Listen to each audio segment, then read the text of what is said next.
மகிழ்ச்சி கொடுத்தார்கள். அந்த ஒரு ரஹ்மானின் சாந்தியும் சமாதானமும்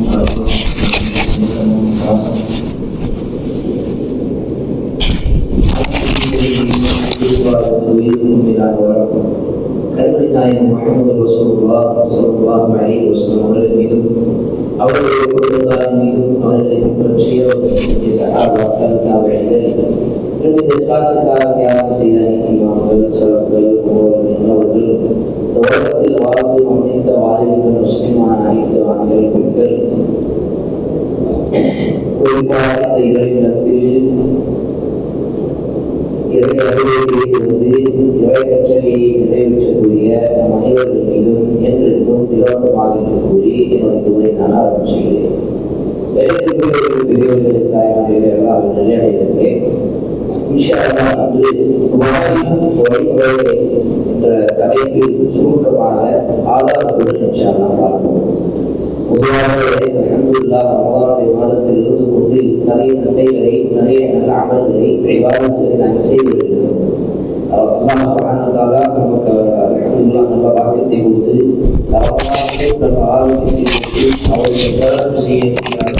நமக்கு ஆற்றலை கொடுத்திருக்கிறார். அதுக்கு முதல்லாம் நன்றி செலுத்த வேண்டும். அது பிறகு எல்லாம் நமக்கு கட்டளையிட்ட முதன்மையான இந்த ரமலான் மாதத்தை அந்த நோன்பை நாங்கள் நிறைவேற்றிவிட்டு அந்த நோன்பை நோற்றக்கூடிய மக்களாக முஸ்லிம்களாக நாங்கள் அறிந்து கொண்டிருக்கிறோம்.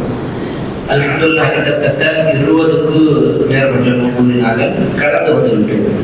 அடுத்த ரமலானுடைய இறுதி 10 இரவு நாங்கள் இப்போது இருக்கிறோம். அல்ஹம்துலில்லாஹ் ரமலானுடைய கடைசி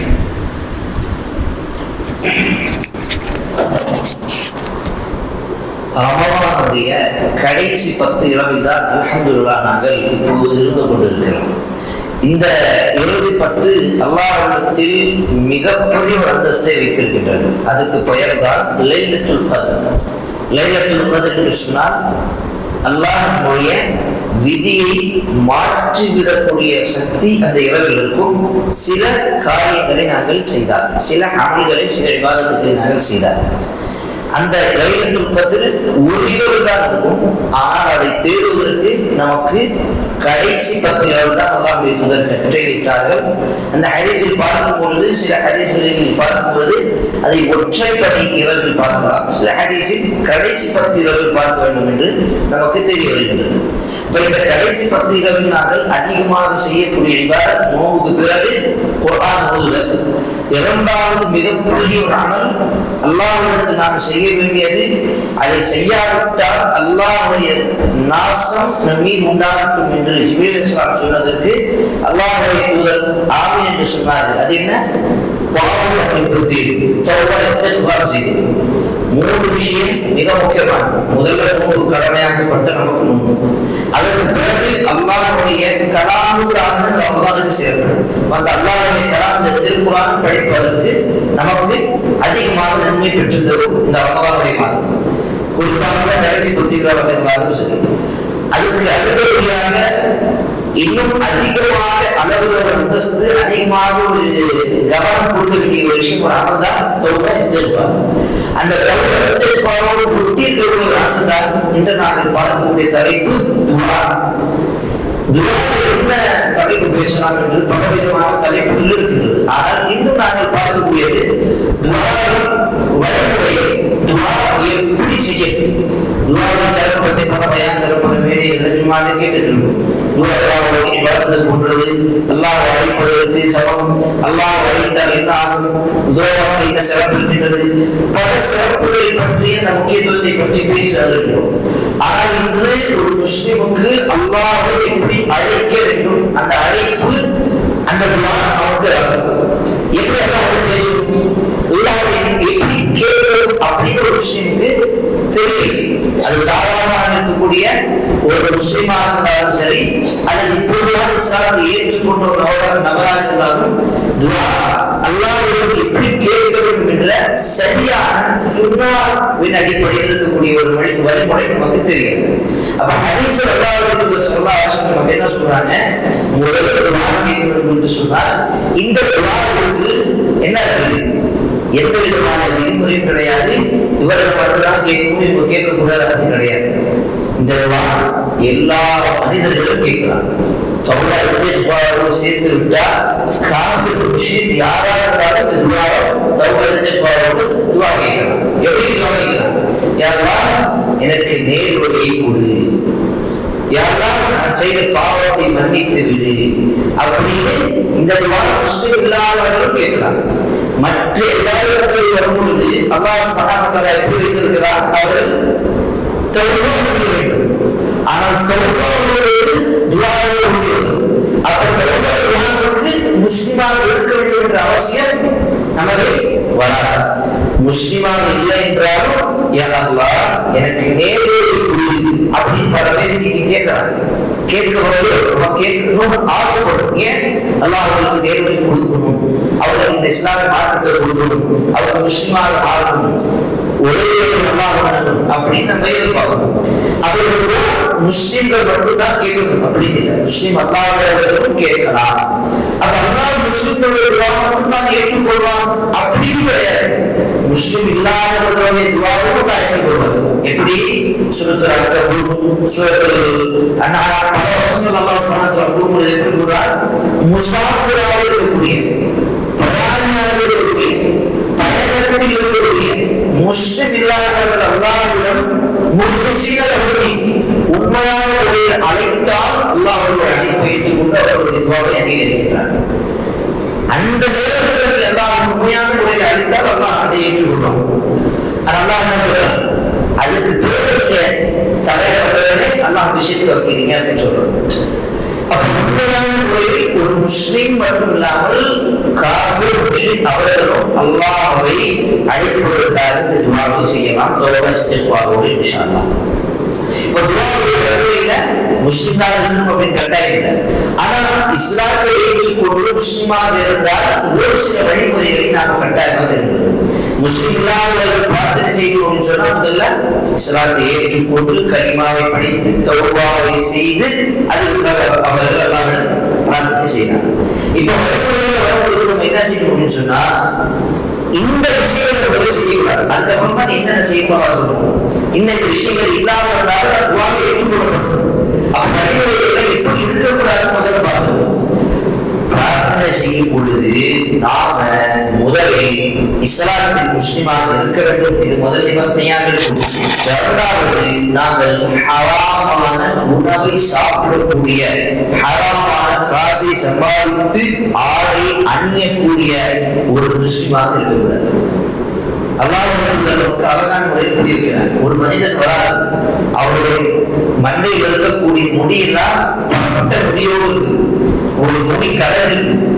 அவ்வளவு என்ன சொல்றாரு? அவருடைய ஞானத்துக்கு வராது, அவருடைய கஷ்டப்பட்டு வராது, அவர் செய்யறாரு. அவர்களுக்கு அல்லாஹ் என்ன கேட்கிறார்? அல்லாஹ் சொல்றாங்க, ஆனால் அல்லாஹ்வுடைய பிரார்த்தனை எப்படி கேட்பார்? ஏன்னா ஹராம் வஷராபுஹு ஹராம் வலிபாசுஹு ஹராம், அவருடைய ஆடை ஹராமான வருமானத்திலிருந்து வந்தது, ஹராமான காசு சம்பாதித்திலிருந்து வந்தது, அவர் சாப்பிடக்கூடிய சாப்பாடு உணவு, அவருடைய வயிற்றில் இருக்கக்கூடிய எல்லா சாப்பாடும் ஹராமை சம்பாதித்து அதை சாப்பிடக்கூடிய ஒரு வழியாக நம்முடைய உடல் இருக்கின்றது. அந்த நேரத்தில் அல்லாஹ் எப்படி ஏற்றுக்கொள்வார்? அதனால் அல்லாஹ் என்ன சொல்கிறார்? நீங்க எவ்வளவு பிரார்த்தனை செய்தாலும் அல்லாஹ் சொல்றாங்க, அவன் எவ்வளவு அவனுடைய பிரார்த்தனை அங்கீகரிக்கப்படாது. அவன் முதல்ல நம்ம ஹராமான விஷயங்கள் இல்லாம இருக்கும். உங்களோட வாழ்க்கையில நம்மளுடைய முக்கியமான நம்மளுடைய வருமானத்தில் நம்மளுடைய காசு ஹராம் கலங்காமல் இருக்கக்கூடாது. ஒருவரு கலந்துக்கூடாது. அந்த ஹராம் கலந்து விட்டது சொன்னா அல்லாஹ் மன்னிக்க வேண்டும். அதுக்கப்புறம் நம்ம எவ்வளவுதான் பள்ளிவாசல் அழுது பிரார்த்தனை செஞ்சாலும் அல்லாஹ் அதை ஏற்றுக்கொள்ள மாட்டான். ஏன் பிரார்த்தனை அங்கீகரிக்கவில்லை என்று நமக்கு தெரியாமல் இருக்கும். அதுக்கு இது ஒரு காரணமாக இருக்கலாம். அப்ப நம்மளுடைய காசு, வருமானம், வீடு, வியாபாரம் எல்லாம் ஹலாலாக இருக்கணும். நான் சேர்க்கக்கூடிய காசாக இருந்தாலும், நான் சம்பாதிக்கக்கூடிய காசாக இருந்தாலும், செலவழிக்கக்கூடிய காசாக இருந்தாலும், எதுவாக இருந்தாலும் ஹலாலான போயிருக்கும். ஹலாலான பணத்தோடு காசோடு இருக்கும். ஹலாலான ஒரு ஆடு இருக்கும். யாருடைய காசையும் பணத்தையும் ஆடையும் திருடி இருக்கக்கூடாது, அவர்களுக்கு இருக்கக்கூடாது, திருப்பி நாம் எடுக்கக்கூடாது. அது காசாக இருந்தாலும் உணவாக இருந்தாலும் சின்ன பொருளாக இருந்தாலும் சரி ஹராமாக இருக்கக்கூடாது. மற்றவர்கள் நமக்கு அனுமதி கொடுக்கல, அதை வெறுக்கிறாரா ஹராமாக அல்லாஹ் சொல்றாங்க. முஸ்லிமுடைய காசு பணம் அவனுடைய மானம் மரியாதை இது எல்லாம் மற்றொரு விஷயத்திற்கு ஹராமாகிவிட்டது. அவருடைய ரத்தம் அவருடைய காசு பணம் அவருடைய மான மரியாதை இந்த மூன்றிலும் ஒருவர் மனிதர் உரிமை இருக்கக்கூடாது. அவருடைய இன்னொரு மனிதனுடைய மானத்தை கொண்டு வராக்கூடாது. இன்னொரு மனிதனுடைய காசு பணத்தை அவருடைய அனுமதி இல்லாமல் எடுக்கக்கூடாது. அவனை அநியாயமாக கொலை செய்யக்கூடாது என்ற மூன்று விஷயங்களும் ஒரு முஸ்லிமுக்கு இன்னொரு முஸ்லிமுக்கு ஹராமானது. இந்த விஷயங்கள் இல்லாமல் இருந்தால் அவர் அல்லாஹ் செய்யலாம். அப்ப இது இல்லாமல் இருக்கக்கூடாது. அல்லாஹ்வுக்கு இணையக்கூடிய நிலையில் அல்லாஹ் பிரார்த்தனை செஞ்சு அல்லாஹ் ஏற்றுக்கொள்ள மாட்டார். எப்படி தர்காவுக்கு போகணும், கையில கட்டியிருக்கும், அல்லது சின்ன பிள்ளைக்கு கையில அவங்களுடைய கையில கால ஏதாச்சும் கட்டி இருக்கும். என்ன அப்படின்னு சொன்னா ஷிஃபா கிடைக்கும். இதுல எல்லாம் ஷிஃபா செஞ்சானா இல்ல, அல்லாஹ்வுடைய கலாம் ஷிஃபா, அல்லாஹ்வுடைய குர்ஆன் படிச்சு நம்ம ஷிஃபா எடுக்கலாம், அதுதான் ஷிஃபா. அப்ப ஹராம் தொழுகை இல்லாமல் இருந்தால், ஷிர்க் இருந்தால் அந்த துஆவை சொல்லக்கூடாது. அதில் ஒரு ஹராம் இருந்தால், அந்த உணவில் ஹராம் இருந்தால், அந்த ஆடை, அந்த பணம், அந்த காசு, அந்த சொத்து, அந்த சாப்பாடு இதுல ஹராம் இருந்தாலும் அது ஏற்றுக்கொள்ளப்படாது. இப்ப இந்த இரண்டு விஷயத்துல நம்ம ஜாகிரதையா இருக்கணும். அடுத்த விஷயம் நம்ம எதுல கவனமா இருக்கணும்னு சொன்னா அவசரப்பட்டு கேட்கக்கூடாது. உடனடியாக எல்லாம் பிரார்த்தனை செய்யக்கூடாது. ஏன்னா இதை கூட இப்போ இங்கே கூட இது கூட இப்போ அப்படின்னு நல்லா பிரார்த்தனை செய்யக்கூடாது. அவசரப்படுத்தக்கூடாது. அல்லாஹ்விட அன்பா பாசமாக இருக்கும். அல்லாஹ் கிட்ட கேட்கக்கூடிய வழிமுறைகள் எப்படி அவசரப்பட்டு அப்படின்னு அல்லாஹ்விட அவசரப்படுத்தக்கூடாது. அதே போன்று நான்காவது விஷயம் என்ன செய்யக்கூடாது, நாம கேட்கக்கூடிய விஷயம் கவனம் கேட்கக்கூடாது. கவனத்தோடு கேட்கும். அல்லாஹ் சொல்றாங்க, அல்லாஹ் சுப்ஹானஹு வ தஆலா ஒரு பிரார்த்தனை அங்கீகரிக்க மாட்டார். எப்படிப்பட்ட பிரார்த்தனை தெரியுமா? கவனத்தினால இருக்கக்கூடிய உள்ளத்தோடு இருக்கக்கூடிய பிரார்த்தனை எல்லாம் அங்கீகரிக்க மாட்டாங்க. இன்னைக்கு ஒரு பிரார்த்தனை அப்படிதான் எல்லாம் இன்னைக்கு வெவ்வேறு பிரார்த்தனை இருக்குது. பஞ்சு வாசல் உட்கார்ந்துருக்கும், இஃப்தார் இருந்திருக்கும். இஃப்தாருக்கு முன்னாடி துவா செய்யக்கூடிய கையை உயர்த்தி விட்டு அல்லாஹ் பிரார்த்தனை செஞ்சிருக்கும். உடனடியாக பிரார்த்தனை செஞ்சிருக்கோம், அல்லாஹ் துவா செஞ்சிருக்கோம். திடீர்னு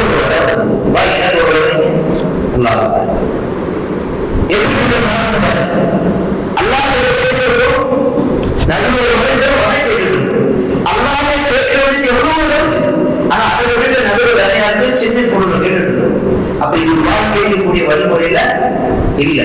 நம்ம கேட்கும்போது கவனத்தோடு, உதாரணத்தோடு நீங்க ஒரு பேசுறீங்க, பிரதமர்கள் பேசுகிறது சின்ன சின்ன விஷயத்தை கவனமா வரமா இல்லையா? நம்ம இப்படி இருக்கணும், ஆடை இப்படி இருக்கணும், செருப்பு இப்படி இருக்கணும், பார்க்கும்போது இப்படி பார்க்கணும், எப்படி நவரும் போது இப்படி நவரணும், உட்காரும் போது இப்படி உட்காரணும், காடு போடக்கூடாது, இப்படி போடக்கூடாது, எவ்வளவோ கவனமா இருக்கு. ஏன் ஒரு பெரிய பார்க்க போறோம் அப்படின்னு சொல்லி படைத்த இறைவனை பார்த்து அவர்கள் பேசக்கூடிய ஒரு வாய்ப்பு கிடைக்கும் பொழுது கவனம் இல்லாமல் அல்லாஹ் கிட்ட அந்த அல்லாஹ் அந்த துஆவை ஏற்றுக்கொள்வார். அதனால அல்லாஹ் சொன்னார், கல்பு காஃபிலாக இருக்கக்கூடிய, பொறுப்பில்லாத இருக்கக்கூடிய, கவனம் இல்லாமல் இருக்கக்கூடிய பிரார்த்தனை ஒரு பிரார்த்தனையாக இருக்கக்கூடாது. அதே விஷயம் பிரார்த்தனை அல்லாஹ் சொன்னாங்க, கூடாது. அந்த பிரார்த்தனை ஹராமான பிரார்த்தனையாக இருக்கக்கூடாது. யாரா எனக்கு வழியில நிறைய காசு வரும், இப்படி பிரார்த்தனை செய்யலாமா? யாரா எனக்கு நிறைய மது குடிக்கணும், இப்படி பிரார்த்தனை செய்யலாமா? அப்ப ஹராமான விஷயத்துக்காக நம்ம பிரார்த்தனை செய்யக்கூடாது. ஹராமான இழப்புக்காக, ஹராமான பொருளுக்காக, ஆசைக்காக நாங்கள் பிரார்த்தனை செய்யக்கூடாது. யாரா எனக்கு ஹலால கொடு அப்படிதான் நம்ம கேட்கணும். எல்லா எனக்கு கையில கொடு அதெல்லாம் கேட்கணும். அல்லாஹ் ஹராமையும் பாவத்தையும் கேட்கக்கூடாது. யாரா எனக்கு அந்த பொருள் காசு தேடணும், எனக்கு பாக்கியத்தை கொடு அப்படின்னு கேட்க முடியுமா? கேட்க கூடாது. அப்ப ஹராமான விஷயத்துக்காக நாங்கள் ஒருவதும் இப்படி அல்லாஹ் பிரார்த்தனை செய்யக்கூடாது. இதை நாங்கள் கிட்டத்தட்ட சின்ன சின்னதா ஒரு 6 வழிமுறைகளை இது செய்யக்கூடாத பிரார்த்தனைகள்ல இது இருக்கக்கூடாது அப்படின்னு பார்த்தோம். அவர் பிரார்த்தனை எப்படி இருக்கணும் அப்படின்னு முதல்ல எடுத்துட்டா, பிரார்த்தனை முதலில் நாங்கள் அல்லாஹ் உடனடியாக எடுத்தவரே யாரும் இது கூட இப்படி நம்மளோட பிரார்த்தனை எழுதக்கூடாது. அல்ஹம்துலில்லாஹ், அல்லாஹ் நன்றி செலுத்துங்கள். ஃபர்ஸ்ட் முதல்ல அல்லாஹ்வுக்கு நன்றி செலுத்து. அல்லாஹ் நமக்கு ஆரோக்கியமாக வைத்திருக்கிறார், உயிரோடு வைத்திருக்கிறார், நமக்கு எல்லா விஷயங்களும் கொடுத்திருக்கிறார். இதுக்காக முதல் அல்லாஹ்வுக்கு பிரார்த்தனை செய்வோமா? முதல்ல அல்லாஹ் நன்றி செலுத்துவோம். அல்ஹம்துலில்லாஹ், முதல்ல அல்லாஹ்வை புகழ்ந்து நன்றி செலுத்திவிட்டு அடுத்தபடியாக அல்லாஹ்வுடைய தூதர் மீது ஸலவாத்தை ஓத வேண்டும். அல்லாஹ்வுடைய தூதர் மீது ஸலவாத்தை ஓத வேண்டும். ஸலவாத்தை எப்படி ஓதணும்? அல்லாஹும்ம ஸல்லி அலா முஹம்மத் ஸல்லல்லாஹு அலைஹி வஸல்லம். சுருக்கமாக ஸலவாத் அவ்வளவுதான். இப்ப நம்ம வந்து சாதாரண எடுத்துக்கணும். என்னது? அல்லாஹ்வுடைய புகழோடும் அல்லாஹ்வுடைய ஸலவாத் ஓதுவதும் சாதாரணமாக எடுத்து இல்லாத ஆயிரம். ஆனா இதுல ஒரு கேள்வி எவ்வளவு தெரியுமா பயங்கரமாக இருக்கும். அல்லாஹ்வுடைய சொல்றாங்க, திருமீதிகளுடைய செய்யான ஹதீஸ், ஒரு மனிதன் பிரார்த்தனை செய்தால் என் மீது ஸலவாத் இல்லாமல் இருந்தால் அந்த பிரார்த்தனை வாரத்துக்கும் அவருக்கும் மத்தியில் தொங்கிக் கொண்டிருக்கும். வாழ்நாள் தொங்கி அல்லாஹ் பிரார்த்தனை எப்போது அந்த மனிதன் என் மீது ஸலவாத்தை ஓதுவாரோ அப்போதுதான் அந்த பிரார்த்தனை அல்லாஹ்விடத்தில் அங்கீகரிக்கப்படும். அப்ப அல்லாஹ் அங்கீகரிக்கப்பட வேண்டும் என்று சொன்னால் நாம் என்ன செய்யணும்? அல்லாஹ்வை பிரார்த்தனை செய்யும் பொழுது அல்லாஹ்வுடைய தூதர் மீது ஸலவாத்தை ஓத வேண்டும். அதுக்கு சுருக்கமான விஷயம் அல்ஹம்துலில்லாஹ் வஸ்ஸலாத்து வஸ்ஸலாமு அலா ரசூலில்லாஹ். சாதா சிம்பிள் ஷார்ட். அல்ஹம்துலில்லாஹ், அல்லாஹ்வுக்கே புகழும், வஸ்ஸலாத்து வஸ்ஸலாம், ஸலவாத்தும் சாந்தியும் சமாதானமும் அலா ரசூலில்லாஹ், அல்லாஹ்வுடைய தூதர் மீது உண்டாகட்டும். சுருக்கமா அல்ஹம்துலில்லாஹ் வஸ்ஸலாத்து வஸ்ஸலாமு அலா ரசூலில்லாஹ். அப்ப சுருக்கமாக பிரார்த்தனை இதுக்கப்புறம் ஆரம்பிக்கலாம். இது ரெண்டு சொல்ல உடனடியாக நம்ம ஆசைப்பட்டது கேட்க கூடாது. முதல்ல என்ன செய்யணும்? தான் செஞ்ச பாவத்துக்கு பாவம் கேட்கணும். சின்ன பிள்ளை வீட்டுல எப்படி இருப்பாங்க பாருங்க. நம்ம சாதாரண மனுஷன் இருக்கக்கூடிய விஷயத்தை புரிஞ்சுட்டு மக்கள் எப்படி நடந்து கொள்வானே புரிஞ்சுக்கலாம். உதாரணமா வீட்டுல நம்முடைய சின்ன பையன் என்ன பண்றான்? நல்லா சரியா படிக்கிறேன்னு வச்சுக்கோங்க. ஆனா அவருக்கு ஆசை என்ன செய்யும்? முதல்ல நம்ம கிட்ட வந்து கேட்பார். என்ன கேட்பாரு? எனக்கு இது வேணும் அது வேணும் அப்படின்னு கேட்பாரு. சின்ன பையன் வீட்டுல ஒரு பையன் சரியா படிக்கல, எக்ஸாம்ல ஃபெயில் ஆயிட்டாரு. நம்ம கிட்ட உடனே வந்து பெற்றோர்கள் என்ன கேட்பாரு? வாப்பா வாங்கி கொடு அப்படின்னு கேட்பாரா? அது கேட்டு அப்படி வாங்கி கொடுத்துருமா? என்ன செய்வோம்? இதுல ஏன் எக்ஸாம்ல ஃபெயில் ஆகுது? அதுக்கு காரணத்தை சொல்லு கேட்பாங்க. அதனால நம்ம பிள்ளைகள் தான் செய்வாங்க. ஐஸ் வைக்கிற மாதிரி அத்தா பாட்டு எப்படி இருந்து கேட்பாங்க.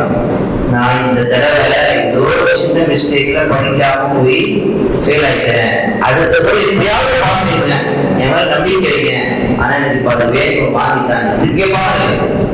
ஒரு மனிதன் இன்னொரு மனிதன்கிட்ட கேட்கும் பொழுது, பிள்ளைகள் பெற்றோர்கள்ட்ட கேட்கும் பொழுது, தான் செய்த தவறை உணர்ந்து அதை மறுபடியும் செய்ய மாட்டேன் என்று உறுதியோடு அதுக்கப்புறம் அடுத்த விஷயமே எனக்கு அது வேணும் கேட்பாங்க.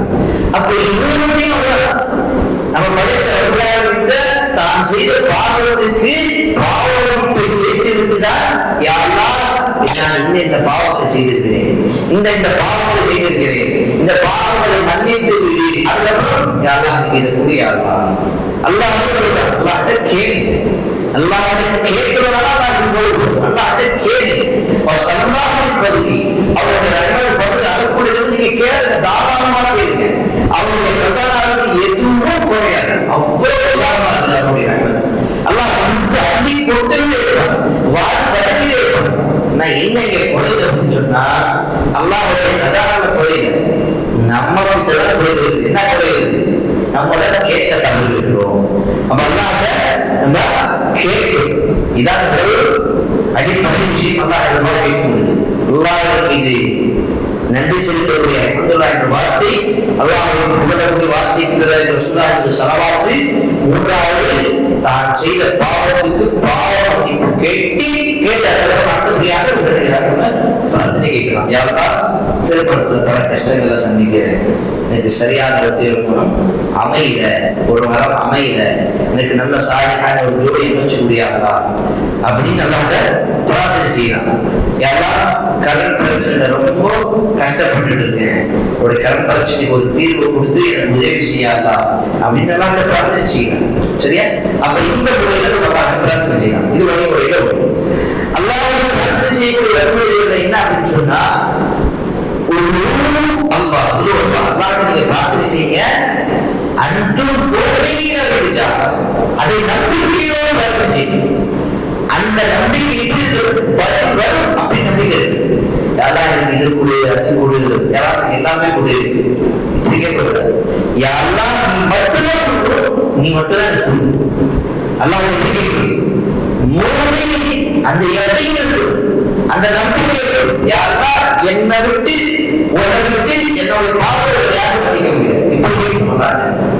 யாரெல்லாம் பாவத்தை மன்னிச்சு அப்படின்னு கேட்காம அல்லாஹ்வை புகழ்ந்து அல்லாஹ்வை சிவனை எடுத்து அல்லாஹ்வை நம்பிக்கை யாரெல்லாம் மட்டும்தான் பாவத்தை பண்ணிக்க முடியும். இந்த உலகத்துல யாரும் இந்த சக்தி கிடையாது. நீ மட்டும்தான் பூர்த்தி செய்ய முடியும், யாரும் பூர்த்தி செய்ய முடியாது. நீ மட்டும்தான் தீர்க்க முடியும், யாரும் அதுக்கு துணையாக இருக்க முடியாது.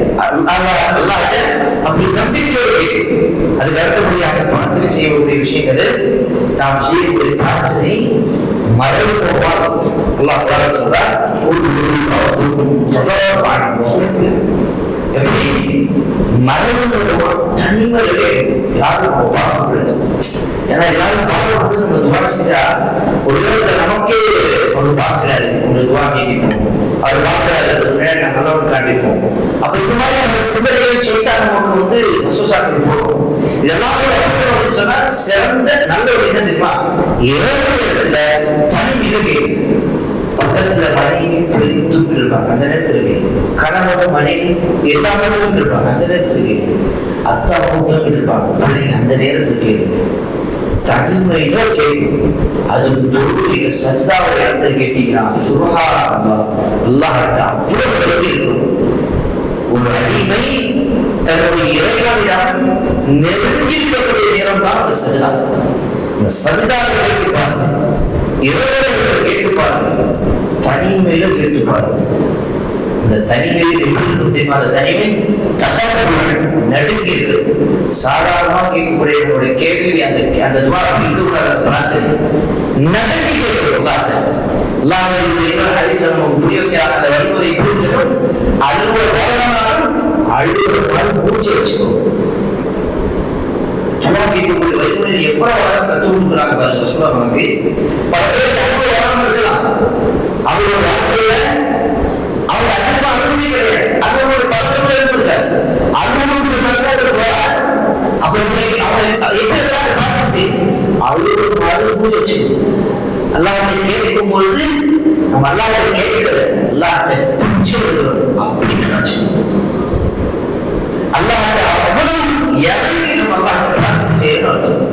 அந்த நேரத்துல நம்பிக்கையோடு இறைவனிடத்தில் தனிமை நம்பிக்கை அல்லாஹ் கேட்கின்றார். அல்லாஹ் கூறுகின்றார், உங்களுடைய இறைவனிடம் நீங்க கேளுங்கள், அன்னி நான் உண்மையாக உங்களுடைய இந்த அழைப்பை ஏற்றுக்கொள்வேன். உங்களுடைய இறைவனுடைய அழைப்பு கொடுக்கின்றார். அல்லாஹ் சுபர்ல என்ன கூறுகின்றார், நீங்கள் என்னிடம் கேளுங்கள், நான் பதிலளிப்பேன். இதுக்கு மத்திய யாரும் வசீலா வைக்கக்கூடாது. யாரும் வேற யாரையும் போய் கேட்டு, வேற யாரும் மரணிச்சவங்க போய் கேட்டு, ரசூலா மூலியமாக இவர் மூலியமா அவர் மூலியமா இப்படிலாம் கேட்கவே கூடாது. சீதான் அப்படின்னா திசை திருப்போம். உண்மையான ஒரு விஷயம் சொல்லட்டுமா, நம்ம இந்த திசை திருப்பக்கூடிய இந்த சீதான் இருக்காங்க, அவனை எப்படி நல்லா பிரார்த்தனை செஞ்சிருக்கான், என்னை இந்த உலகத்துக்கு அனுப்புங்க, அந்த இடத்துல நீங்க நடக்கல, ஆனால் இந்த நேரத்தில் ஒரு அவகாசம் ஒரு பிரார்த்தனை கேட்கிறேன். எப்படி நம்ம கேட்டாங்க, யாரும் அனுப்புங்க, ஆதமும் ஆதமுடைய ரப்பு அப்படின்னு சொன்னா அவன் பிரார்த்தனை செய்யணும். ரப்பி என்னுடைய இறைவா ஃபஅர்தினி இலா யௌமில் பஅஸ். மரணம் எப்படி மறுமையாளருடைய ராமவாசம் உண்டு. கேட்ட பிரார்த்தனை சாதாரண பிரார்த்தனை இல்லை. மறுமையாளர் எவ்வளவு அந்த சைட்டை என்ன சொல்லுவான், அவருக்கு முன்னாடி இருப்பார்.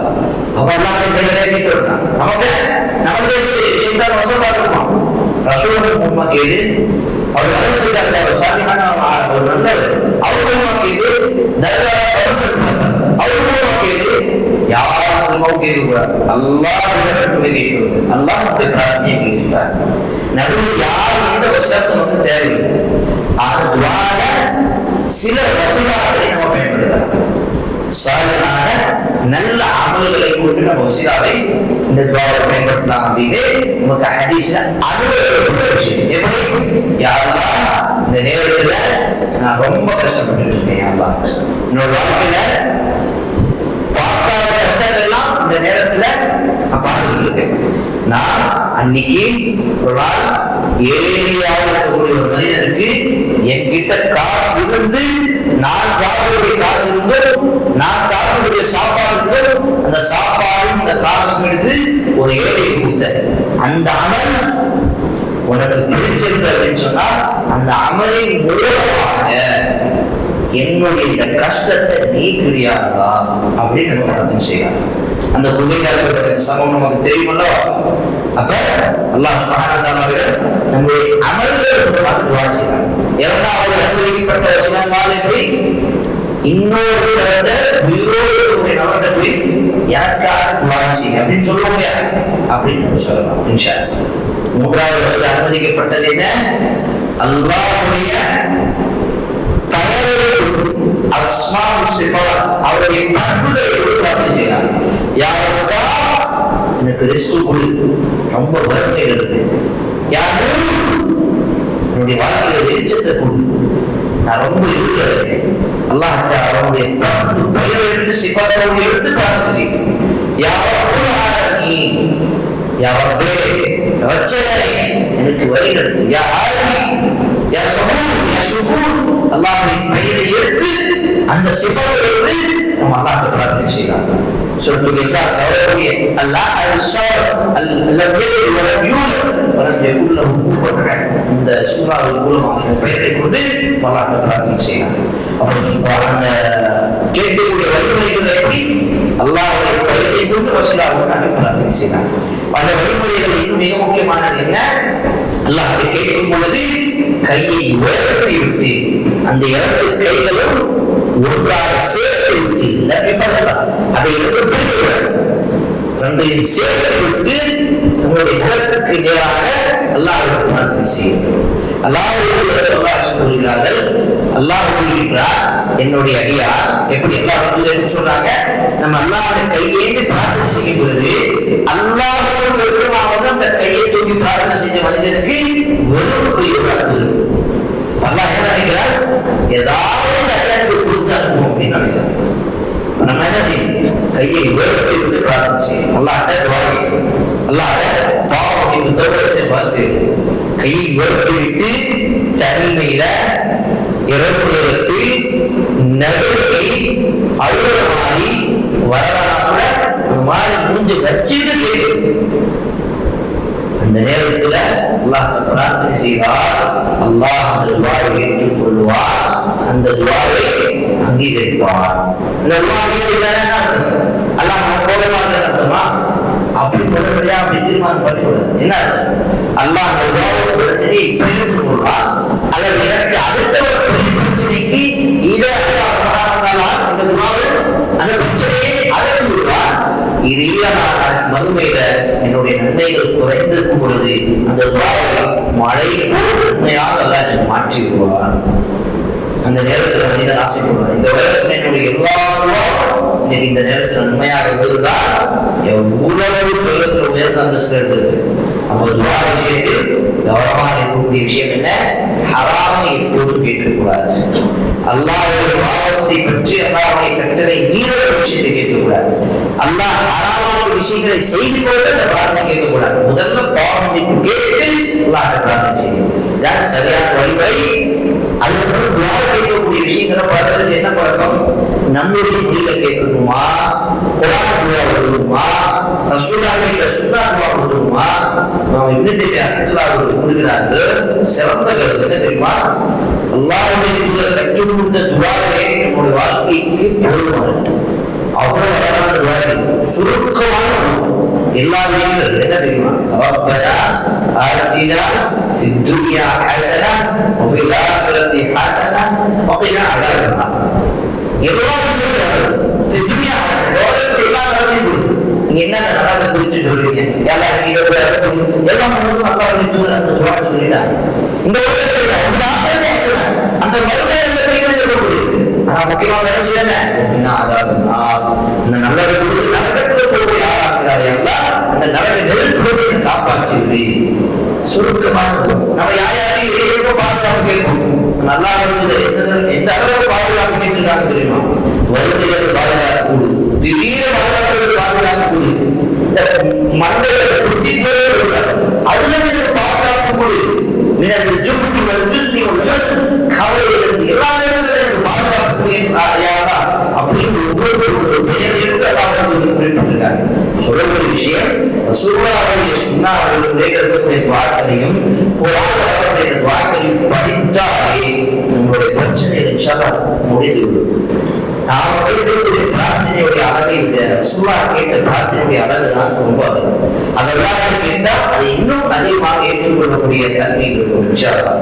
அல்லாஹ் அனைவருக்கும் அதிகமாக பிரார்த்தனை செய்யக்கூடிய அந்த பிரார்த்தனை முழுமையாக சரியாக சுன்னah வழியில் இருக்கக்கூடிய பிரார்த்தனையாக அந்த பிரார்த்தனையின் மூலமாக நம்முடைய வாழ்க்கையில் அதை அமைச்செய்யக்கூடிய ஒரு நல்ல முஸ்லிமாக அந்த பிரார்த்தனையை அல்லாஹ்விடத்தில் அங்கீகரிக்கக்கூடிய பிரார்த்தனையாக நம்முடைய பிரார்த்தனை அல்லாஹ் சுப்ஹானஹு வ தஆலா ஆக்கி அருள் புரிவானாக. ஆமீன். வஅக்கூலு கௌலி ஹாதா அஸ்தக்ஃபிருல்லாஹ் லி வ லக்கும் வ லிசாஇரில் முஸ்லிமீன் மின் குல்லி தம்பின் ஃபஸ்தக்ஃபிரூஹு இன்னஹு ஹுவல் கஃபூருர் ரஹீம்.